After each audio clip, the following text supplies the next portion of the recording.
Theology at first glance is the study of God and the things related to God. The work of understanding and articulating, as far as this is possible, the mysteries of God, His creation, and how God and creation relates to each other. Simply put, that's what theology is, namely everything that can be said about God, His creation, and the way the two relate. This is the understanding that most Christian traditions would give to the term theology.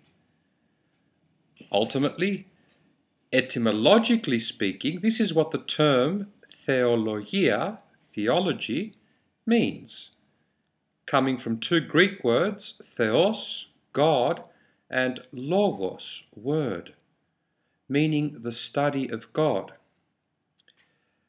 But what I essentially hope to show now is that for the Eastern Orthodox tradition, theology must never be understood simply as the study of God, simply speaking about God, because it's one thing to speak about God, and it's quite another to really know Him.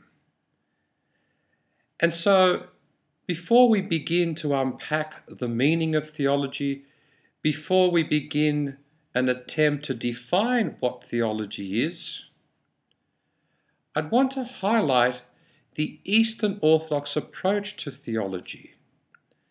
Essentially, it is a communal approach. Theology is understood as an existential event, something that we experience, not something that we simply become acquainted with through our knowledge.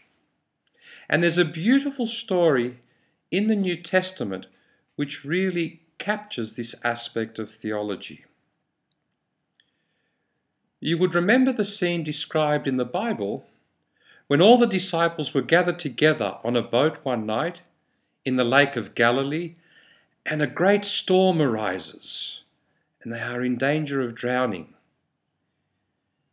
And despairing, the disciples see in the distance a shadowy-like figure walking towards the boat, and they become afraid, thinking that it's a ghost. And the ghost then begins to speak to them and says, "Don't be afraid, it is I, it is Christ." And Peter says to this ghost-like figure, "If it is you, order me to come to you on the water." And Christ responds, "Come, elethe." And Peter begins to walk on water. At that moment, Peter truly exists. He is a real and genuine person. He is neither a ghost, nor does he have any false feelings. He is a Peter who exists not as a result of his nature, but as a result of that come of Jesus.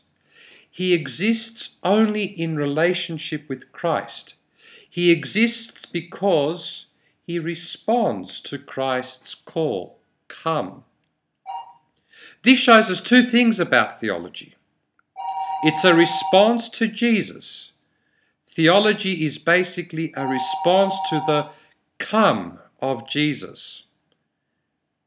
It's an existential event, and not simply an acceptance of some laws.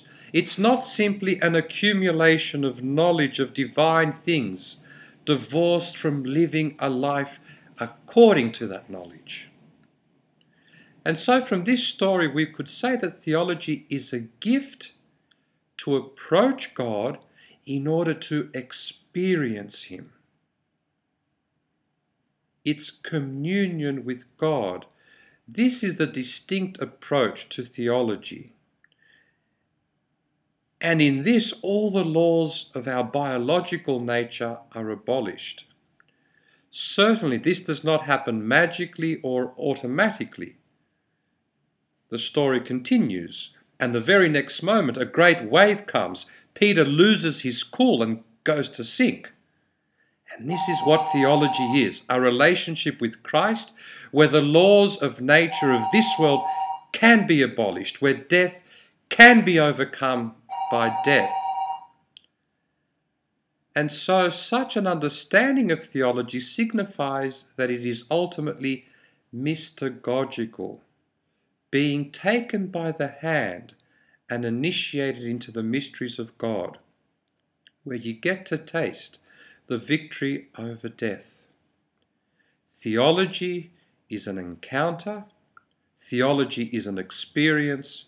Theology is a relationship.